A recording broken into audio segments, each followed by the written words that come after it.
제가 요즘에 제가 설교한 제목들을 자주 묵상을 합니다. 제가 설교한 제목 중에 마음이 실력이다. 5월달에 한국에 갔다 와서 6월에 이 설교를 했는데 스펙이 아니고 마음이 실력이다. 생각할 때마다 은혜가 돼요.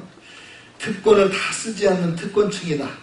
우리 성도들은 특권을 추구하는 사람이 아니라 의무를 추구하는 사람이다. 얼마나 멋있어요, 그죠? 얼마나 멋있죠. 완전히 우리를 새롭게 만들어주는 그런 말씀이에요. 우리는 신령한 복덩이다.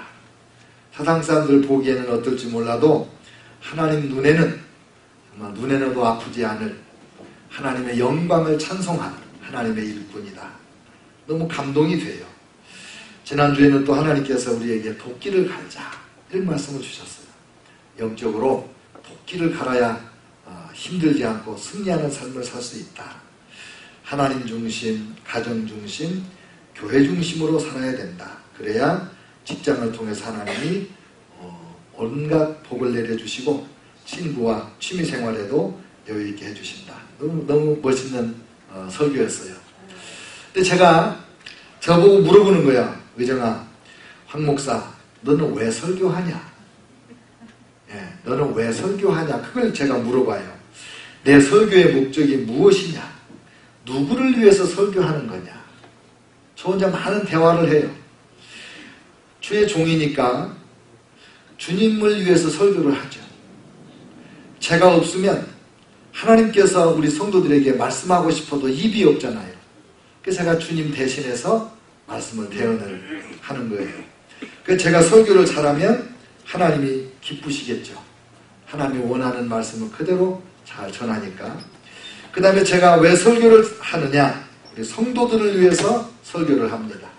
우리 성도들이 하나님의 음성을 듣고 하나님의 뜻을 깨닫고 그래서 내 생각을 바꾸고 언어를 바꾸고 삶을 바꿔서 하나님이 원하는 삶으로 행복한 삶으로 승리하는 삶으로 살아가게 하는 그런 목적으로 설교를 하는 거죠. 설교를 통해서 성도들에게 부담을 주고 너 왜 이렇게 못 사냐? 왜 이렇게 거룩하지 못하냐? 정죄하고 짓누르는 게 아니라 어떻게든지 위로하고 격려해서 하나님 안에서 우리 성도들이 용기를 내어 살기를 원하는 목적으로 설교를 하는 거죠. 그러니까 제가 설교를 잘하면 우리 성도들이 행복해지고 우리 성도들이 복을 받는 거죠. 그래서 제가 저의 행복은 하나님을 기쁘시게 하는 데 있고 성도들을 복되게 하는 데 있는 거예요. 그러나 세 번째는 제가 저 자신을 위해서 설교를 하는 거예요. 하나님의 말씀을 제대로 전함으로 행복하고 성도들이 설교를 듣고 변화되는 것으로 행복한 목사는 그 설교 전에 자기를 향해서 설교를 하는 거예요. 하나님께서도 성도들을 위한 말씀을 주실 때 목사인 저에게 너에게 내가 말한다. 이렇게 말씀을 먼저 주시지 않겠습니까? 그러니까 목사는 설교를 할 때 성도들에게 설교하기 전에 자기 자신에게 수없이 설교를 반복하는 거예요. 그래서 내가 이 말씀대로 살았더니 하나님이 이런 복을 주셨다. 내가 이런 말씀대로 살려고 이렇게 노력하고 발버둥을 치고 있는데 그 이유가 하나님이 이렇게 우리를 사랑하기 때문이다. 이걸 우리 성도들하고 이제 나누는 거 아니겠습니까? 그러니까 목사가 설교를 잘했다 그러면 하나님의 뜻을 그대로 전했다 이것이고, 목사가 설교를 잘한다 그러면 성도들이 그 말씀을 깨닫고 삶이 변하여 복을 받는 것이고, 목사가 설교를 잘한다 그러면 하나님과 성도들 사이에 이 중재 역할, 중매 역할, 연결고리의 역할을 잘해서 하나님 앞에 영광을 돌리는 거지요. 오늘도 이런 맥락에서 제가 고민을 하면서 설교 준비를 한 거예요. 의정아, 너 둘로서 성도들에게 왜 설교하냐? 하나님 말씀대로 우리 성도들이 복받기 위해서 제가 설교합니다. 그랬더니 오늘 잠언 3장 1절로 10절에서 5가지 복이 약속되어 있어요. 그리고 그 각자 복마다 그 복을 향해서 가는 길이 나와 있어요. 그래서 오늘 설교 제목이 뭐냐면 행복한 삶으로 인도하는 5길이에요. 5가지 행복을 다 누려야 온전한 행복인데 그 길, 그 축복을 향해서 가는 길이 있어요. 그 본문이 10절이니까 축복이 5개니까 두 절마다 한 복식을 말하는 거죠. 그리고 홀수절, 앞에 있는 절에서는 어떻게 해라, 이게 너의 갈 길이다. 그리고 짝수절에서는 그러면 이런 복이 너에게 온다. 그렇게 약속이 되어 있어요. 그래서 2절, 4절, 6절, 10절에 가면 그리하면 이 말이 나와요. 1절에 이렇게 살아라. 그리하면 이런 복이 온다. 그러면 8절에 가면 이것이 이렇게 나와요. 그리하면 그 대신 이것이, 결국은 홀수절에서 이렇게 사는 것이 너의 복된 길이다. 이 길로 가면 네가 이런 복을 받는다. 이렇게 되어 있어요. 제가 5가지 복을 먼저 간략하게 설명을 드려볼게요. 첫째는 나는 너희가 평안 중에 평강을 누리면서 장수하는 복을 주기 원한다. 우리 하나님의 계획이에요. 평안함 중에 장수하기를 원한다. 이게 첫 번째예요. 두 번째는 나는 너희들이 존귀한 삶을 살기를 원한다. 세상에 너무나 많은 사람들이 부귀영화를 누리나 천박한 인생을 살고 있지 않냐. 나는 너희들이 존귀한 자로 살기를 원한다. 왜? 우리의 신분이 하나님의 아들, 딸이잖아요. 우리의 자리가 하나님 보좌 우편이에요. 여러분, 하나님 보좌 우편이라는 말은 하나님의 보좌가 이 성경 시대에 왕들이 앉는 보좌가 혼자 앉는 의자가 아니고 둘이 셋이 앉을 수 있는 넓은 의자예요. 그래서 큰 전공을 세운 장수가 오면은 모든 군인들 앞에서 김 장군 이리 올라오시오. 그러면 조심조심 올라가잖아요. 이리 앉으시오. 왕 옆에 다 오른쪽에 앉혀주는 거예요. 이 왕의 자리에 앉혀주는, 이게 최고의 대접인데 우리를 예수님이 하나님 보좌 우편에 앉혀주셨거든. 할렐루야. 그리고 우리가 거기에 맞는 존귀한 삶을 살아야 하잖아요. 그래서 우리 하나님은 우리를 존귀한 자로 이끄시려는 복을 약속하셨고, 세 번째는 하나님의 인도함을 받는 삶, 하나님의 목적과 하나님이 주신 사명을 다 성취하는 그런 삶을 살도록 우리를 하나님이 복을 주려고 예비하고 계신 거예요. 네 번째는 건강하게 사는 삶. 건강하게 사는 삶. 건강이라는 것은 우리가 육체적 건강만 생각하는데 사전을 찾아보면, 또 제가 중학교 때 체육선생님이 알려준 건강은 육체와 정신이 온전한 상태, 이걸 건강이라고 그런대요. 요즘에 육체의 건강만 생각하는데 정신 건강이 얼마나 중요합니까? 하나님이 우리에게 주시고자 하는 이 복은, 네 번째는 건강한 삶이에요. 그 다음에 다섯 번째가 뭐니 해도 머니가 제일이라고 그러잖아요, 사람들이. 돈 문제입니다. 우리 하나님은 우리의 생활이 경제적인 문제가 중요하다는 것을 아시고 솔직하게 말씀하십니다. 그래서 경제적으로 풍요로운 삶을 살기를 하나님이 예비해 놓으셨습니다. 우리의 다섯 번째 복은 경제적으로 부유하게 사는 복이에요. 어떤 분이, 카나다 분이 100세 시대를 위한 준비라는 책을 쓰셨다고 그래요. 이 카톡으로 누가 저한테 보내주신 건데, 거기 보니까 100세 장수 시대가 왔는데 100세를 사는 데에 그게 꼭 복이겠냐, 100세 산다는 것이. 그러면서 좀 부정적인 표현을 했더만요. 그분은 돈 없이 오래 사는 건 행복이 아니다. 너무 리얼하게 얘기했어요. 돈 없이 오래 사는 건 행복이 아니다. 두 번째, 할 일 없이 오래 사는 것도 행복이 아니다. 건강하지 못하고 병들어서 오래 사는 것도 행복이 아니다.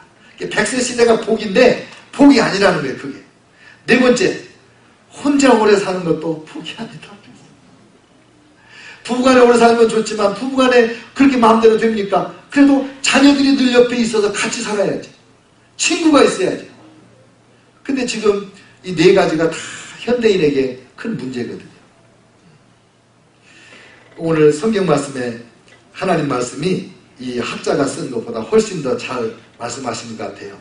평안하게 장수하는 삶, 하나님과 사람 앞에서 존귀하게 사는 삶, 하나님의 인도하심을 받아서 인생의 목적을 달성하는 삶, 정신과 육체가 건강한 삶, 그리고 경제적으로 풍요한 삶.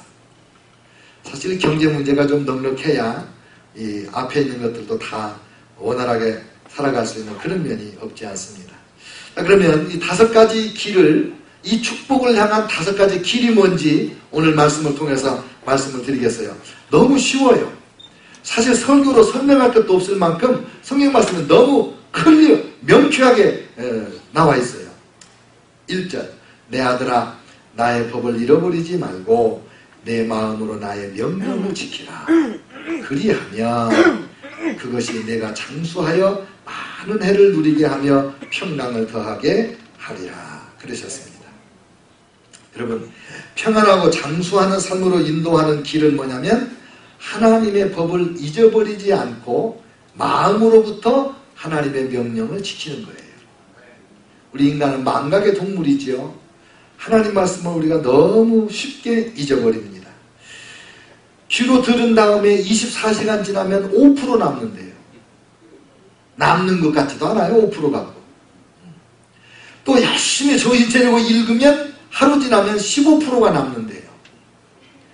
열심히 공부를 했다, 뭐 문제를 풀고 이렇게 하면 하루 지나면 35% 남는데요.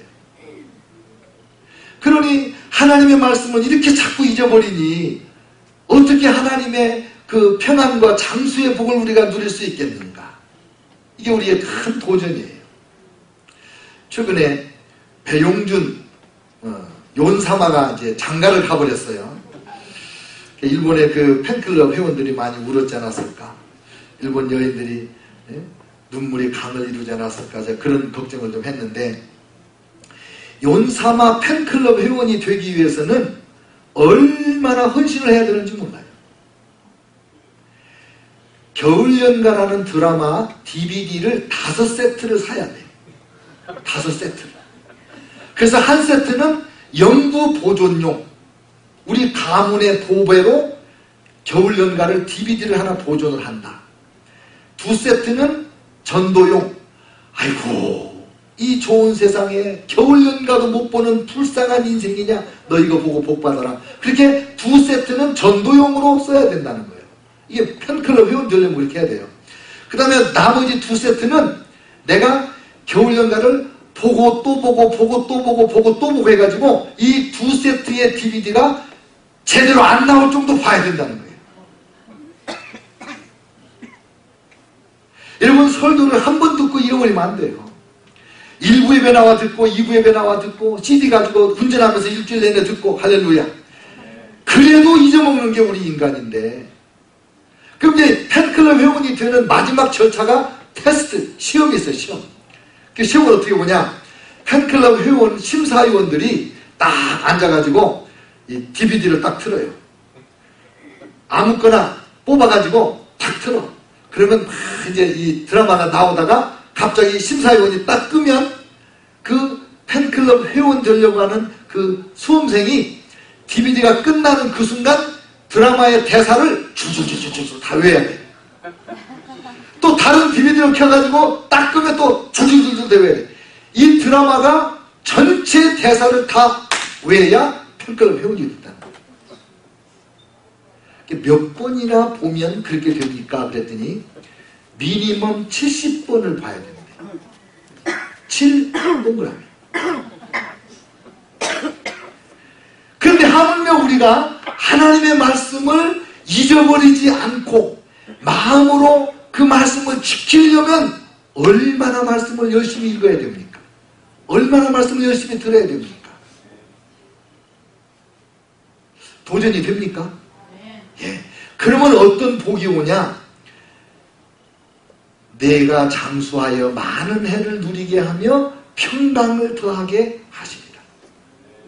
잠언에 보면요, 참 귀한 말씀이 있어요. 10장 22절에 여호와께서 주시는 복은 사람을 부하게 하고 근심을 겸하여 주지 아니하시느니라. 오래 사는 장수의 복에 평안만 있지 근심이 없게 해주신다는 거예요. 그러려면 하나님 말씀을 잊지 않기 위하여 발버둥을 치고, 그리고 마음으로부터 그 말씀을 지키는 거예요. 어떤 사람은 마음으로는 아멘이 아니야, 노멘이야. 그래도 체면도 있고 뭐 내가 집사인데 장로인데 그러면서 겉으로는 말씀대로 살지만 속으로는 아닐 수가 있는데, 그러면 안 된다는 거죠. 마음으로부터 하나님의 명령을 지키고 살아가는 것. 이게 첫 번째 복이에요. 장수하고 평강을 누리는 복. 이 복을 누리시기를 축원합니다. 두 번째 복은 뭐냐면 존귀한 사람으로 사는 복인데, 어떻게 하면 존귀한 사람이 되느냐? 인자와 진리가 내게서 떠나지 말게 하고 그것을 내 목에 매며 내 마음판에 새기라. 그리하면 내가 하나님과 사람 앞에서 은총과 귀중히 여김을 받으리라. 저는 그리스도인들이 아주 품위 있게 사는 것을 좋아해요. 제가 기도할 때 무슨 기도를 하냐면, 하나님, 제가 강단에서 말씀을 대언할 때 품위 있는 언어로 말씀을 대언하게 해주세요. 우리 교회 중보기도 문에 그게 들어있어요. 왜? 우리가 품위 있게 살아야죠. 하나님의 자녀다운 그런 기품이 있어야죠. 어떻게 하면 그렇게 되냐? 하나님을 사랑, 여기 인자와 진리라는 말은, 인자는 사랑이고 진리는 성실이에요. 쉬운 말로. 그러니까 하나님을 늘 사랑하면, 성실하게 하나님을 사랑하면 하나님께서 그 사람을 존귀하게 여깁니다. 하나님 앞에 땡깡을 부리고 달라고 떼를 쓰고 또 마음에 안 들면 하나님 앞에 삿대질하고 이런 사람은 많아도, 언제나 어디서나 변함없이 전심으로 하나님을 사랑하는 사람은 많지 않거든요. 많지 않아요. 그래서 하나님을 사랑하면 하나님이 그 사람을 소중하게 여기는 거예요.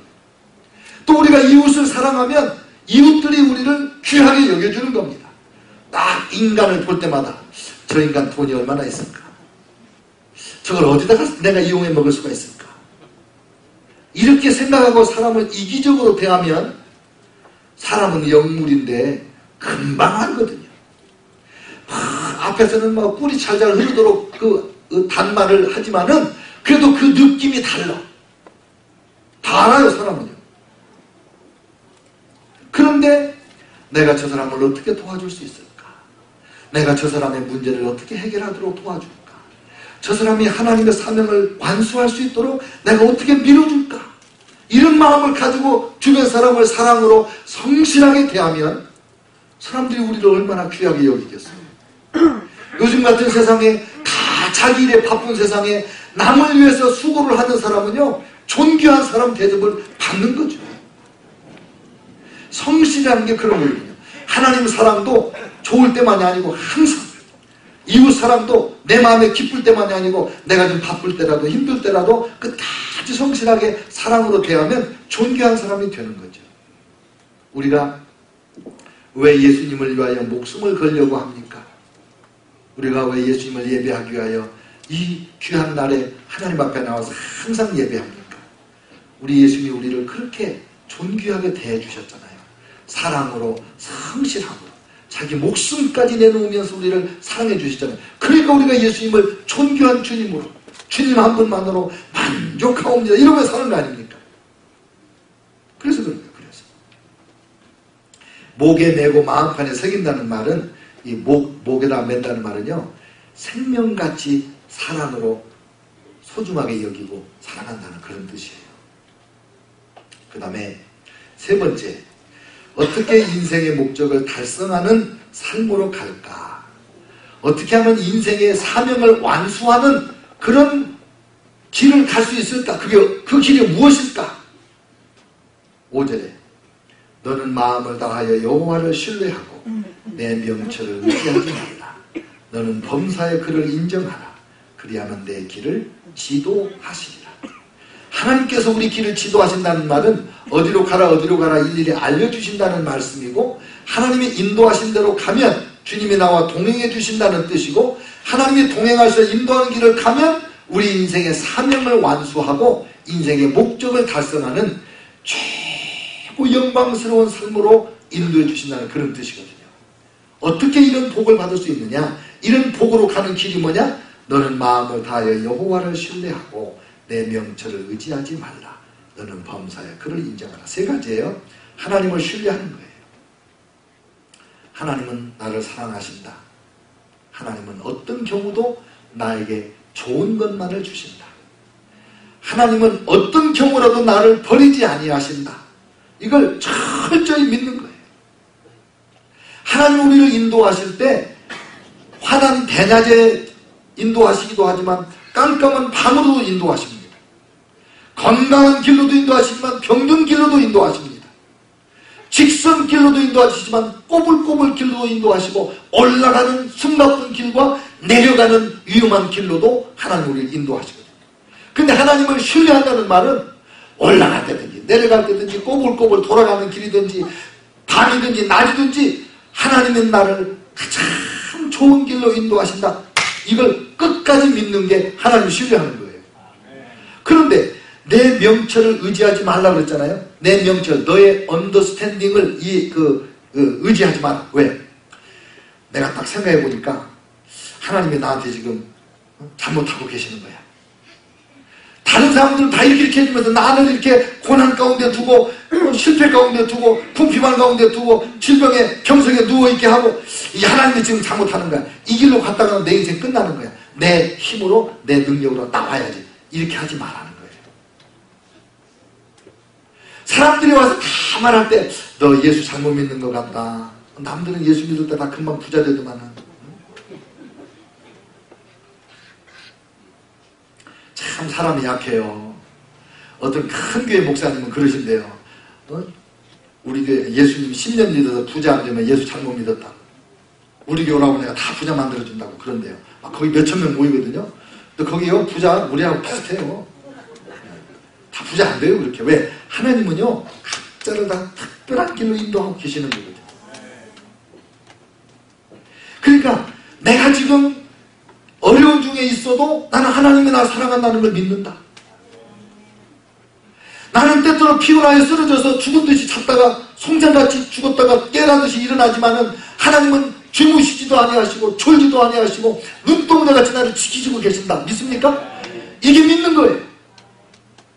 욥이 뭐라고 하세요? 욥. 어려운 길, 그 힘든 때 욥이 고백한 말이 그거예요.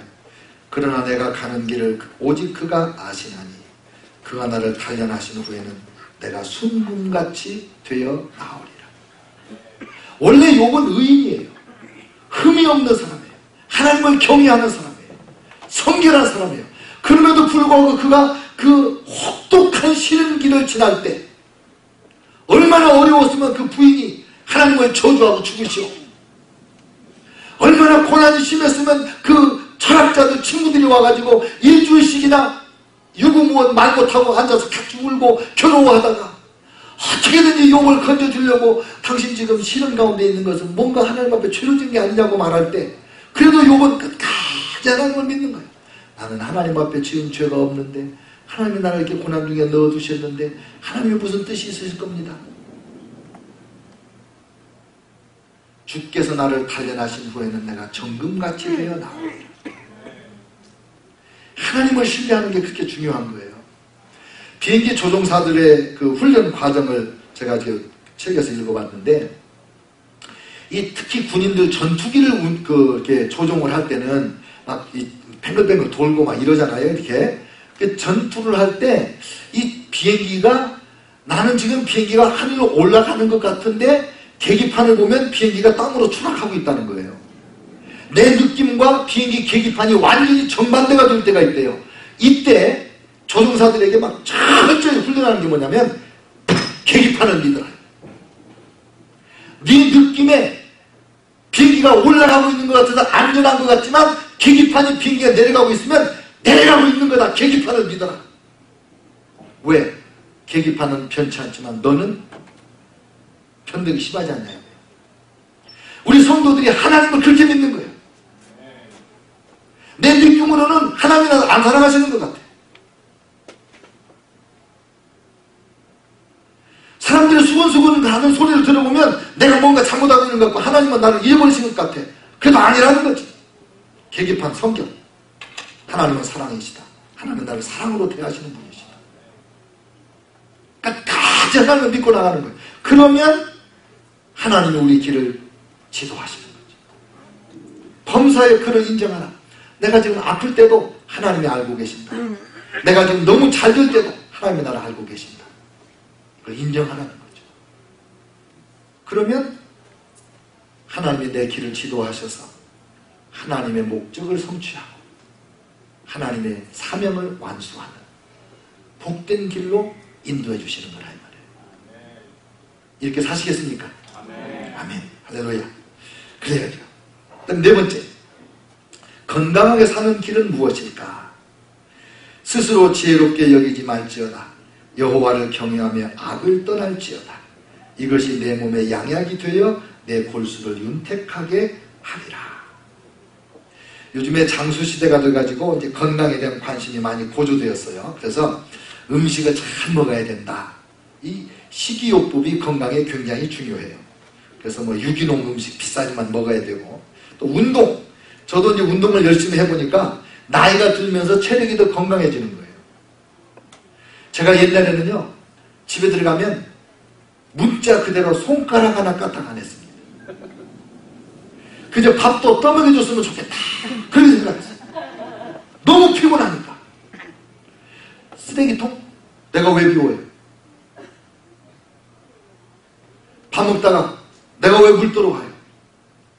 근데요, 운동을 열심히 했더니 요즘에는 제가 저희 집사람 눈치를 봐가지고 얼른 쓰레기통도 비워줘. 내가 가서 물도 떠먹고. 입만 떨어지면 내가 얼른 움직이고. 이게요, 몸에 좀 힘이 있으니까 그게 되더만요. 운동이 건강에 효과가 있어요. 우리 체육대회도 그래서 하는 거 아니겠습니까? 세 번째, 휴식이 중요해요. 휴식. 휴가를 내서 여행도 가고, 여행 가서 아무 뭐 해야 될 일 없이 그냥 푹 쉬면서, 아 좋더만 이렇게 쉬어보니까.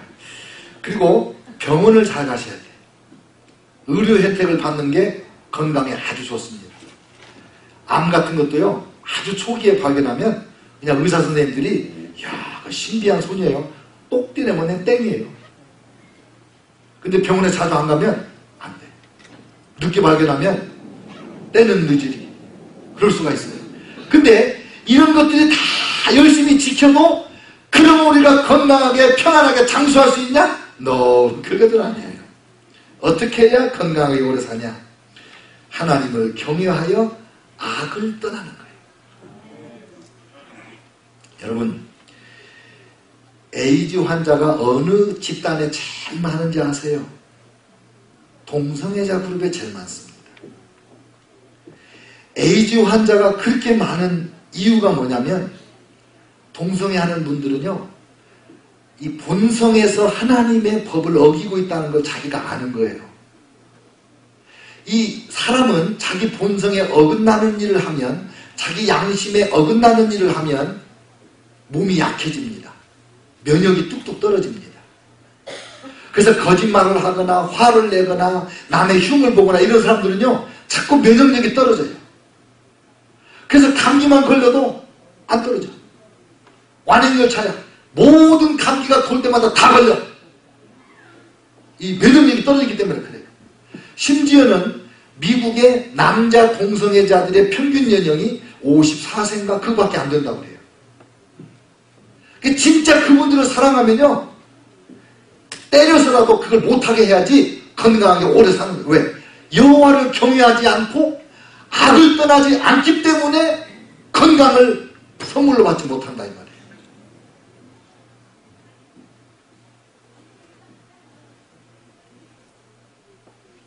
거짓말을 하는 건 나빠요. 건강의 비결은 하나님께서 건강한 복을 우리에게 주시려고 할 때 그 길을 뭐라고 했냐면 여호와를 경외해라. 하나님의 말씀을 신실하게 따르라.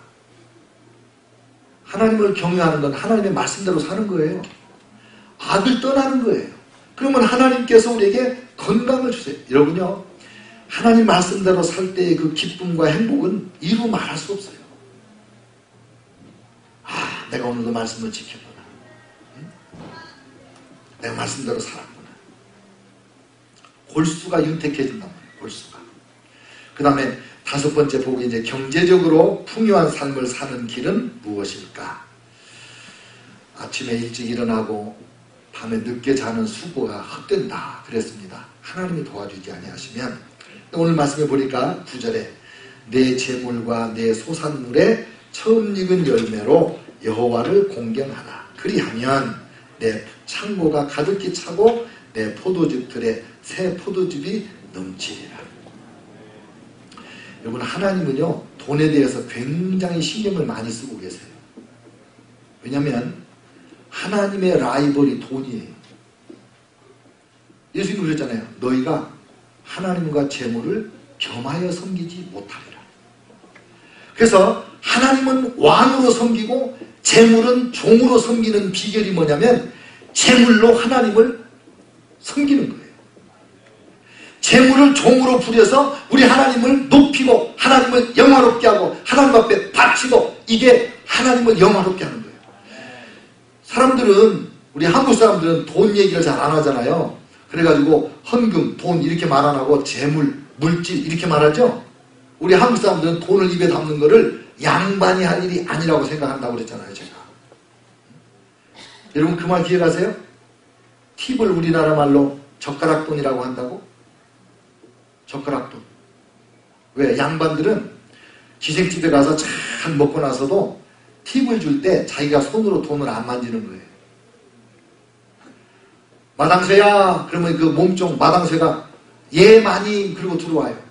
이 옷자락에다가 동전을 이렇게 담아가지고 와요. 그러면 양반이 젓가락으로 찝어가지고 옛다 향전아, 옛다 춘향아인이나 너도 먹어라. 이게 젓가락돈이 팁이에요, 팁. 양반은 입으로 돈 얘기를 하면 안 돼. 그러니까 우리 한국 교회에서는 돈 얘기를 할 때 애둘러서 해. 이렇게 변죽을 울려. 근데 성경은 스트레이트 포워드, 직선적으로 말해. 얼마나 노골적으로 말하는지 아세요? 적게 심는 자는 적게 거두고 많이 심는 자는 많이 거둔다. 하나님께 많이 헌금하면 하나님이 많이 복 주시고 조금 헌금하면 조금 복 주신다는 거예요. 인색함으로나 억지로 하지 마라. 하나님은 즐겨내는 자를 사랑하신다. 왠지 아세요? 제가 언젠가 그런 말을 했어요. 11조는 하나님의 자신감이다. 그랬어요, 제가. 세상에 10%를 내라고 하는 그런 하나님이 얼마나 당당하냐 이거죠. 왜? 하나님이 얼마든지 거기에 대한 보상을 몇 배로 주시려고 작정하고 계시기 때문에. 그래서 재물로 하나님을 섬기는 거예요. 또 소산물의 천열매로 농사를 짓거나 새로운 일을 해서 사업을 하거나 첫 번째 수익을 몽땅 바쳐서 하나님을 높이라는 거죠. 그러면 하나님께서 어떻게 복을 주세요? 내 창고가 가득히 차고, 요즘으로 말하면 내 은행 창고가 넘치고, 내 포도즙 틀에 새 포도즙이 넘치리라. 너에게 수입이 들어오는 여러 창구가 새롭게 막 열리리라. 이 얼마나 멋있는 말이에요. 하나님, 여러분의 경제 문제에 대해서 깊은 관심 가지고 계세요. 모두가 부자 되는 것이 하나님의 뜻은 아니라고 생각하지만, 그래도 제가 확실히 믿는 거는 지금보다 한 5배 이상 사는 정도는 하나님의 뜻에 속한다고 나는 그렇게 믿어요. 세상에 돈 많잖아요. 근데 우리 성도들이 그 돈을 가지고 주님 뜻대로 쓴다면 이 나라가 얼마나 하나님 나라가 확장되면서 사람들이 행복해질 거예요.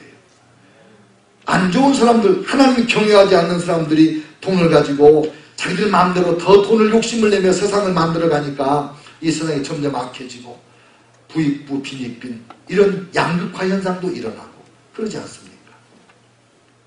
5가지 복이에요. 5가지 복. 하나님께서 말씀을 기억하고 지키면 평안하고 장수하는 복을 주시고, 사랑과 성실하게 살아가는 자는 존귀한 자가 되는 복을 주시고, 하나님을 신뢰하고 하나님을 철저히 의지하면 사명을 완수하는 성공적인 삶으로 인도해 주시고, 그리고 4번째, 하나님을 경외하고 악에서 떠나 의롭게 살면 건강하게 하는 복을 주시고, 재물로 하나님을 섬겨서 경제적으로 풍요한 삶을 살게 하시고, 기회 있을 때마다 하나님 앞에 많이 드리시고 이 복을 받으시기를 축원합니다. 여러분, 하나님이 여러분에게 복 주시기를 원하시는 마음은 우리가 하나님께 복받고자 하는 마음보다 1000배, 만배, 억만배 커요. 그런데 하나님은 누구를 편애해가지고 너는 예쁘니까 너는 미우니까 조금 이런 분이 아니고 여기에 공개적으로 길을 다 정해놓으셨어요. 이 길을 가면 이 복을 받고 저 길을 가면 저 복을 받는 거예요. 그래서 5가지 길을 가서 하나님이 예비하신 복을 다 누리시기를 주의 이름으로 축원합니다. 기도하겠습니다.